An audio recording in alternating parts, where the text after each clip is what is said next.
Judge, this is 22117 and 23313, the Commonwealth versus Karen Reed, and separately the Commonwealth versus Aiden Kieran. Can I have the parties identify themselves? Mr. Clerk, hold on just a moment, please. Sure. I need to plug in because I believe we have parties on Zoom. Okay, I'm sorry. It's also my understanding that we're only here on case 0117. That was also my understanding.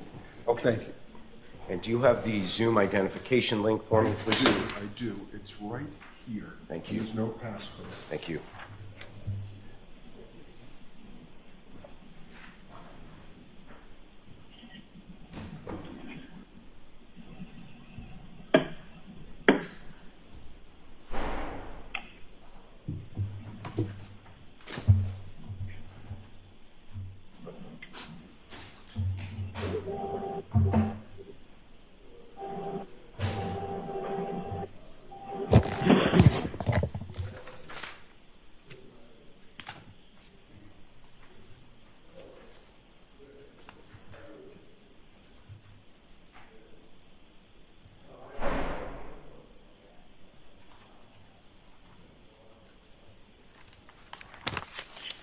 Okay, Mr. Clerk, you may Judge, call the thank case you. and identify the parties. 22117, the Commonwealth versus Karen Reed. Can I have counsel identify themselves, starting with the Commonwealth?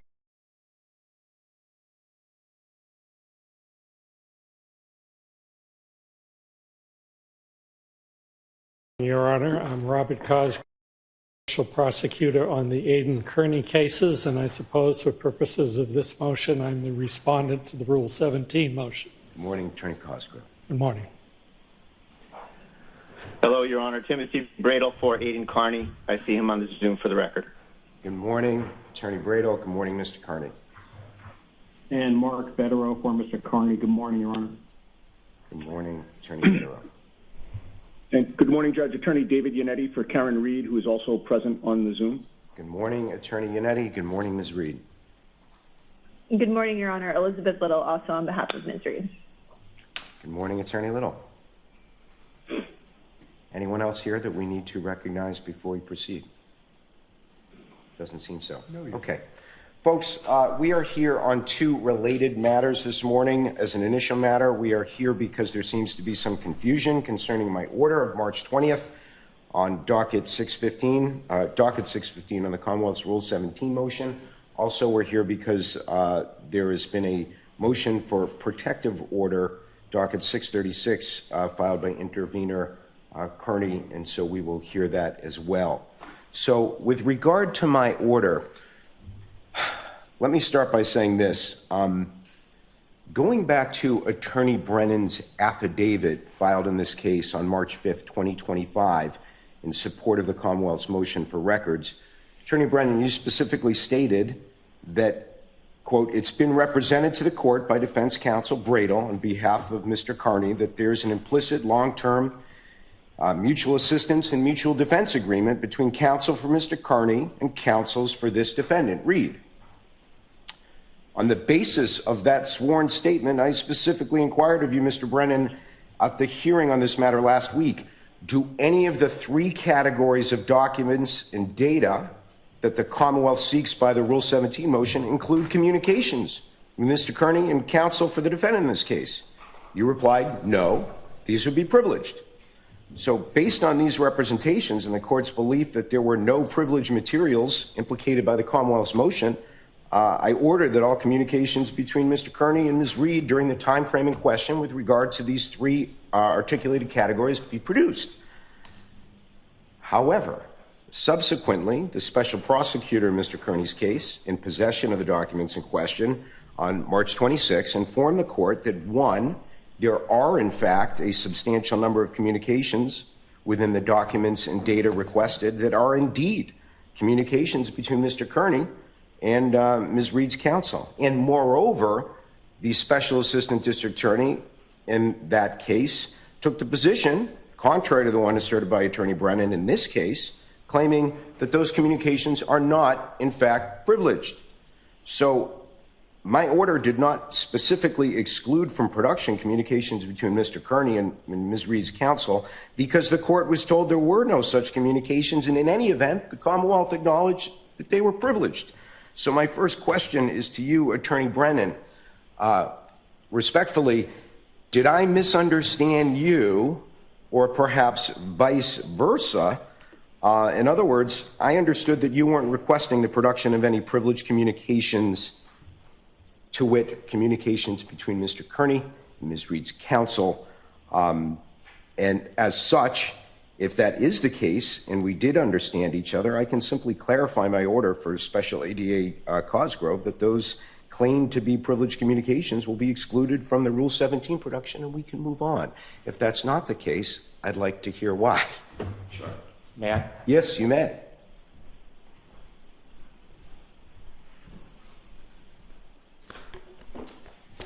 I think there are two separate issues regarding privilege. One is whether Mr. Kearney's attorneys, Mr. Bedero and Mr. Brado, have privileged communications, and separately, Ms. Reed's attorneys' communications with Mr. Kearney. When Your Honor asked the question, I believe we were referring to Mr. Kearney's attorney. And so what I understood from the motion filings is that there were no privileged communications between Mr. Kearney and his attorney in those phones. And so there would be nothing privileged to protect. Okay, I specifically asked, does this include communications between Mr. Kearney and counsel for the defendant, Reed? I don't doubt that you asked that if that is what happened, but that wasn't my answer to the question because perhaps I was focused more on Mr. Kearney. So you confirmed today that we misunderstood each other? Or I misunderstood. I'll take responsibility for it. But I was trying to be protective of the attorney-client privilege between Mr. Kearney and his attorneys, Mr. Brado and Mr. Bedero. Okay, well, we all agreed, counsel, that those, in fact, would be privileged communications without question. Of course. So let's turn to, if you would, the second issue, which is one that you raised in your affidavit. You specifically raised that question in your affidavit, docket 547. Undoubtedly. I do not believe there is any attorney-client privilege between Ms. Reed's lawyers and Mr. Kearney, because those communications are not covered by attorney-client privilege because none of Ms. Reed's lawyers are attorneys for Mr. Kearney. I pointed out that in an earlier hearing, and I have the transcript of it, it was December 17, 2024, when there was litigation in Mr. Kearney's case, docket 0313, that there was a position taken by Attorney Brado. And he began by telling Judge Krupp, well, there's a joint defense issue, Your Honor. And Judge Krupp asked, so it would predate any jeopardy to Mr. Kearney. And then Mr. Brado responded, well, it's a little more complicated because we know he was under investigation along with Ms. Reed without any resultant charges, so we would contend that does not fall under the umbrella. After more questions by the court, Mr. Brado answered, we don't have an agreement, but there's been an ongoing long-term implicit mutual assistance and mutual defense that I myself have been part of for a long time, and Attorney Bedero has as well. And Judge Krupp said, I really have no idea what that is. And so inevitably, there was no establishment of an attorney-client relationship between the two. Inevitably, and after that, Attorney Bedero attempted to file an appearance on behalf of Ms. Reed. And in that, there was a supplemental motion, and it's docket 549 and on 0117.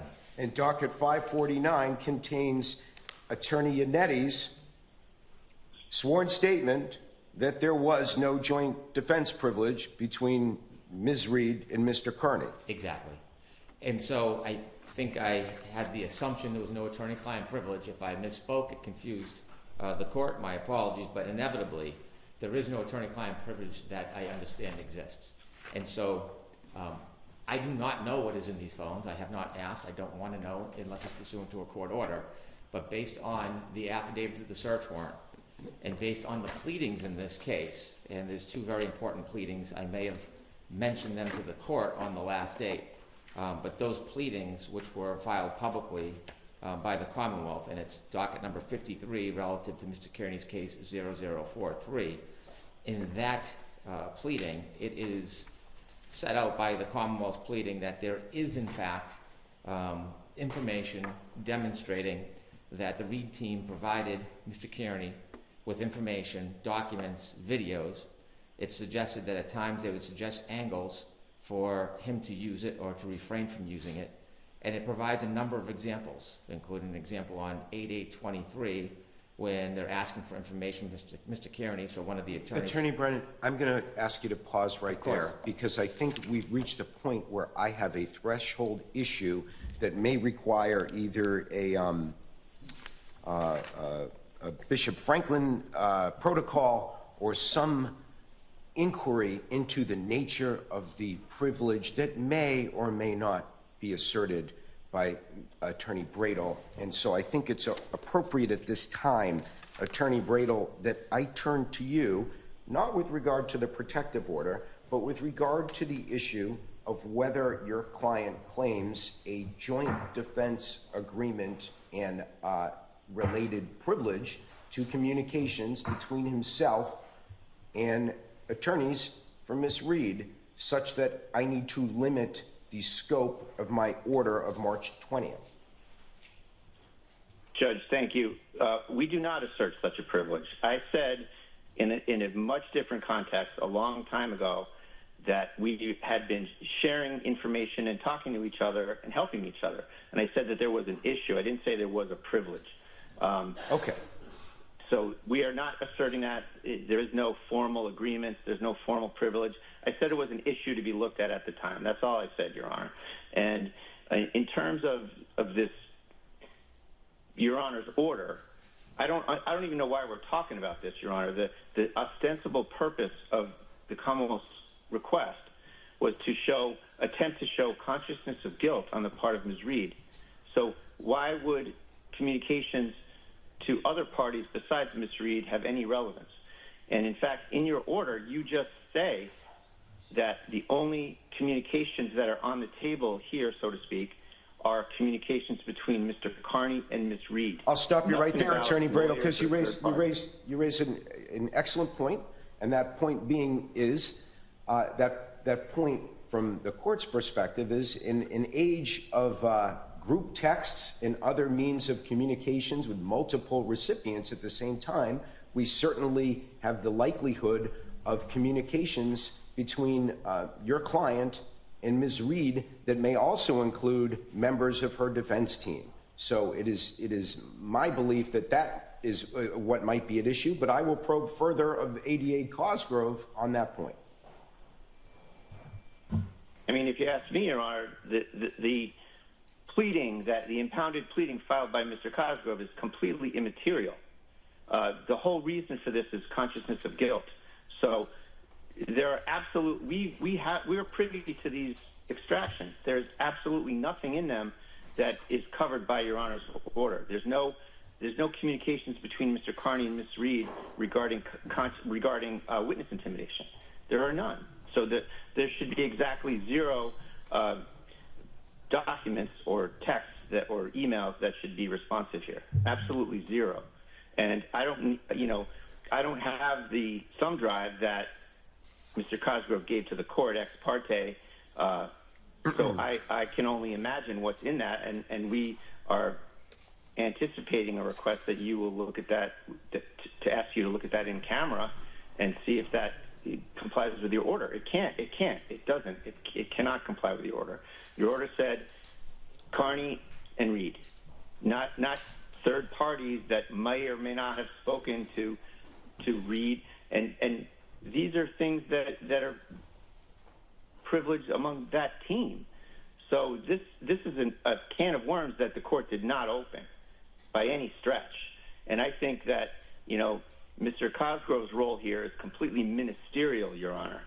And the fact that he's trying to jump outside of your order is incredibly inappropriate, in particular because these two prosecutors are in different positions due to a conflict of interest, an express conflict of interest that has been identified and supposedly acted on by District Attorney Michael Morrissey.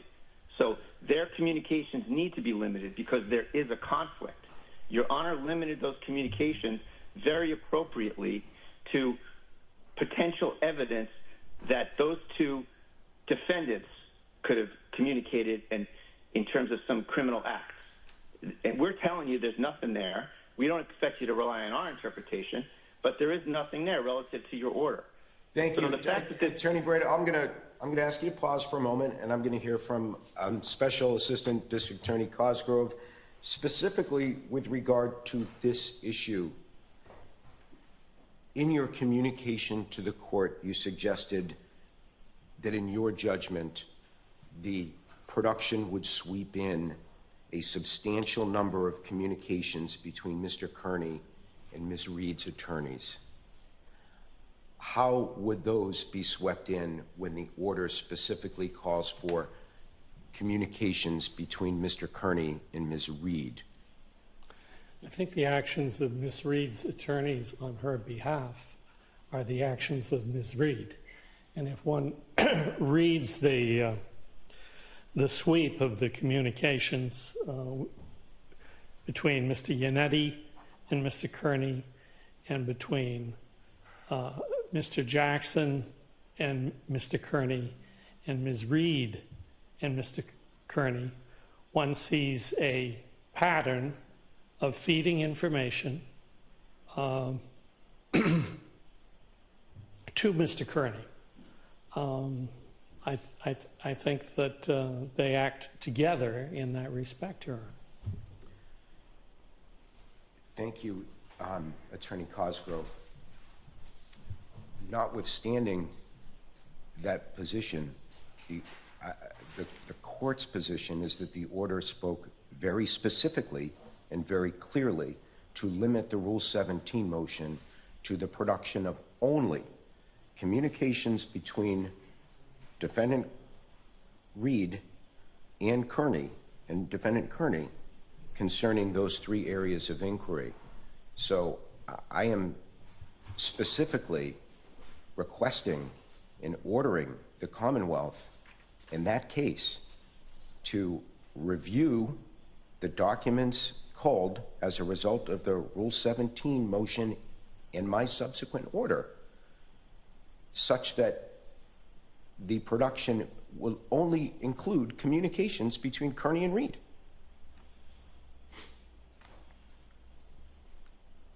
Well, I will, of course, comply with Your Honor's order. Thank you.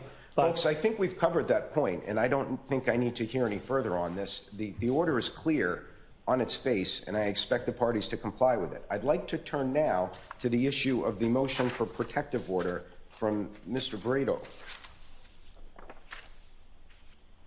So I'll hear you on this, appreciating that I have had the opportunity to review the attachments and certainly the basis for this, but I'm not, I'll preview where I end up, Attorney Brado. I'm not quite clear Sure. on the scope of your request as contained in your draft order. As an initial matter, I'm only issuing an order in the Reed case. This is not a hearing on the Kearney case. I appreciate that you have a congruent request to the court in the Kearney case, and that it may make sense that whatever the court does in that case should follow what the court does in this case. That would seem to make sense. But I'm only hearing the motion as it regards to this case. Your request, I'll note, asks that the court order all prosecutors and police in the above captioned case to maintain the confidentiality of the cell phone data and any other investigative information and or discovery in each case. So I'm not prepared to discuss the entirety of investigative information and all discovery in this case. I am tasked with only addressing Mr. Kearney's specific cell phone data that is the subject of my order of March 20th. But you've specifically requested that the court order that police and prosecutors are ordered to refrain from sharing such information with particular parties identified in Mr. Kearney's affidavit and any other parties not part of the retained prosecution teams of Ms. Reed or Mr. Kearney. Aren't they already under a duty not to share such information with anyone outside the bounds of what you request? They are, Your Honor. Judge Cannoni specifically found a substantial risk existed that any further communications about the evidence or the witnesses would jeopardize a fair trial. And she made that specific finding, and she imposed, I believe it's a 4-part gag order on the Reed attorneys. Nonetheless, as shown in my exhibits, Judge, these outside people are receiving information that in no way would a prosecution team ever share outside of anything ethically share anyway, any such information. And there's 3 examples of people who are, out there saying we've gotten this, we've gotten that, and we strongly believe that they are doing so. Just to avoid the slight awkwardness, Judge, of me arguing something that benefits Ms. Reed, I would invite, just for the record, the Reed counsel to join me in this motion, Judge, because of the leaks that are going on, just as a threshold matter, if I may do so, Your Honor. Are you merely asking me to add a belt to Judge Cannoni's suspenders? I think so, Judge, because we need one, and we need one as to the specific information. These 3 people have repeatedly stated that that they're privy to inside information, and with respect to Mr. Carney's information, although we strongly contend there's nothing in there that is responsive to Your Honor's order, nothing.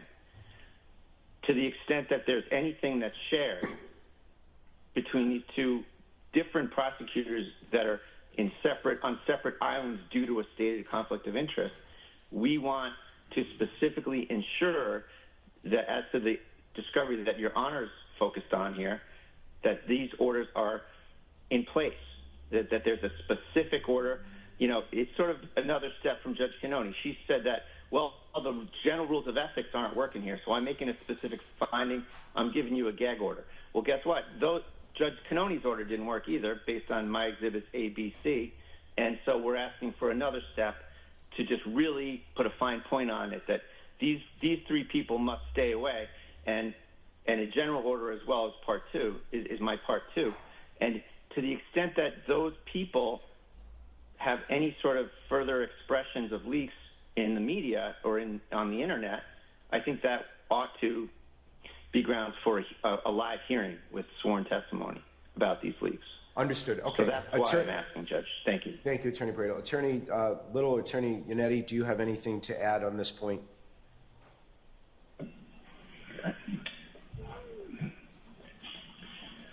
We don't. I mean, I think that we generally take no position here. It is concerning to me that Special Assistant District Attorney Cosgrove revealed in a publicly filed motion communications with, or I should say between Mr. Kearney and counsel for the Reed team when the court's order was specific.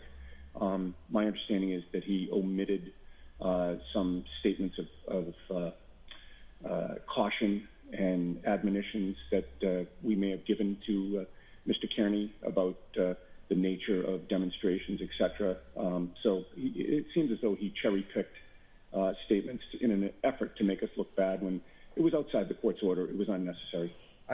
Attorney Yannetti, are you speaking to something that Attorney Cosgrove has purportedly done in this proceeding, in the 117 matter? No, I believe it's a motion that he filed in his prosecution. Okay. Again, detailed, Okay. that material. Thank you. Okay. Okay, folks, I will take that matter, the motion for protective order, under advisement, and will endeavor to respond to you as soon as practicable on my decision on that. In the interim, ADA Cosgrove, Special ADA Cosgrove, I'd ask you, how soon do you believe the Commonwealth can reproduce the records in question per my order that are called for by the Rule 17 motion? Well, I would say we can probably extract from the thumb drive the conversations with Mr. Yannetti and Mr. Jackson. I may be able to get it done today. I think Monday would probably be a realistic filing date. Thank you. We'll expect something by close of business Monday, and if you encounter any difficulty or challenges in doing that, just please let the court know, and we'll make whatever accommodations we need to make. Okay, folks. Your Honor, is that thumb drive going to get returned to the Commonwealth? Yes, it will. All right, thank you. And it has not been viewed, it has not been released, and it is being held under seal and impounded at the moment, and it will be returned to the Commonwealth promptly. Thank you very much, Your Honor. Attorney Brennan. Your Honor, just for clarity of the record, I'll be brief. There has been no conversations between Special Prosecutor Cosgrove and I about contents of any of these items. In fact, even though I do not think I had to, that's why I filed a Rule 17, so there is a clear public record that we're beyond reproach. Secondly, the pleadings I referred to were pleadings that were filed in Mr. Kearney's case publicly before this issue even came up. So it is not divulging information to disseminate to the public. And finally, just so it's crystal clear, I filed a motion for a gag order in Ms. Reed's case because there was significant evidence of distributing protected materials, and that order was allowed at my request. There is no witness or person, as far as I know, in the Reed case that has disseminated any information improperly. I would not allow it or tolerate it if it happened. So I want that to be crystal clear based on the representations we just heard. Understood. Thank you, Attorney Brennan. Thank you, Attorney Cosgrove. Thank you, counsel. No, we are adjourning the hearing now. Thank you, counsel. Thank you, Your Honor. Thank you. Thank you, Your Honor. Thank you. Thank you. Goodbye.